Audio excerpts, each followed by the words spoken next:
lagi dalam renungan Habatus hari ini. Yuk, sebelum kita mengikuti renungan Habatus, kita berdoa dulu ya. Tuhan Allah Bapa kami yang bertata di dalam kerajaan surga, kembali kami datang kepadamu Tuhan. Kami bersama-sama mau mengikuti renungan Habatus. Kiranya Tuhan tolong, Tuhan pimpin, sehingga kami dapat mengikuti renungan Habatus dari awal sampai pada akhirnya. Tuhan Yesus, tolonglah kami supaya kami boleh mengerti untuk setiap firman yang kami dengar bersama-sama, sehingga boleh dapat kami lakukan di dalam kehidupan kami. Terima kasih Tuhan Yesus, ampuni dosa kesalahan kami, dalam nama Tuhan Yesus kami sudah berdoa bersyukur, amin. Halo anak-anak, jumpa lagi dalam renungan Habatus, hidupku bagi Kristus. Tetap semangat ya untuk terus mengikuti renungan Habatus. Nah, banyak berkat yang akan kita terima dari renungan ini. Anak-anak, tahu nggak kalau Tuhan Yesus dikuburkan di kubur batu dan dijaga ketat oleh beberapa para penjaga. Dan pintunya terbuat dari batu yang sangat berat sekali. Itu juga disegel dan dimeteraikan supaya tidak ada yang bisa mengambil jasad Tuhan Yesus. Nah, hal itu dibuat oleh Pilatus atas permintaan para imam kepala. Supaya apa?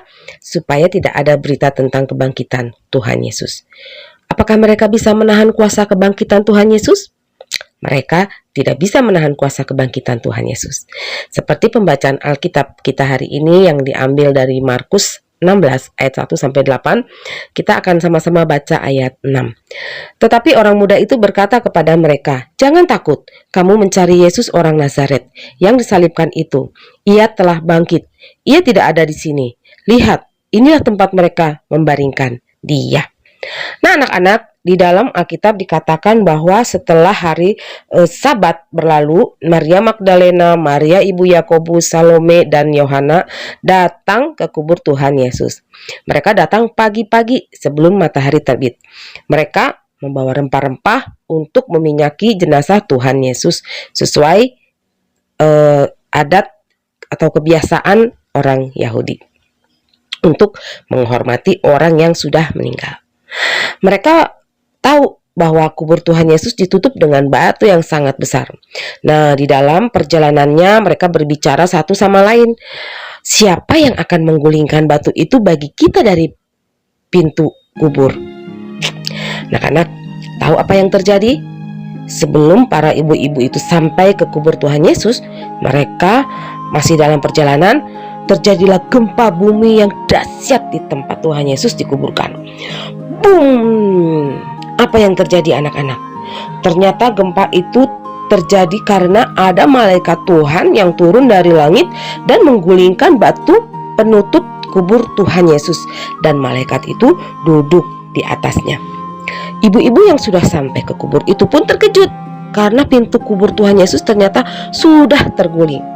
Mereka lebih terkejut dan mereka ketakutan karena melihat ada malaikat di sana. Tapi malaikat itu berkata kepada mereka, "Janganlah kamu takut, sebab aku tahu kamu mencari Yesus yang disalibkan itu. Ia tidak ada di sini, sebab ia telah bangkit, sama seperti yang telah dikatakan Tuhan Yesus. Mari, lihatlah tempat ia berbaring." Kemudian ibu-ibu itu melihat ke dalam kubur itu, dan benar saja, di dalamnya sudah tidak ada jenazah Tuhan Yesus. Dengan perasaan yang masih takut tetapi sukacita, mereka cepat-cepat pergi kepada murid-murid Tuhan Yesus untuk memberitahukan kejadian itu. Nah anak-anak, kasih Tuhan Yesus kepada kamu, saya, dan semua orang di dunia ini begitu luar biasa. Sampai Tuhan Yesus rela datang ke dunia ini untuk menebus manusia dari dosa, dengan cara dihina, disiksa, bahkan sampai mati di kayu salib. Padahal kita yang berdosa.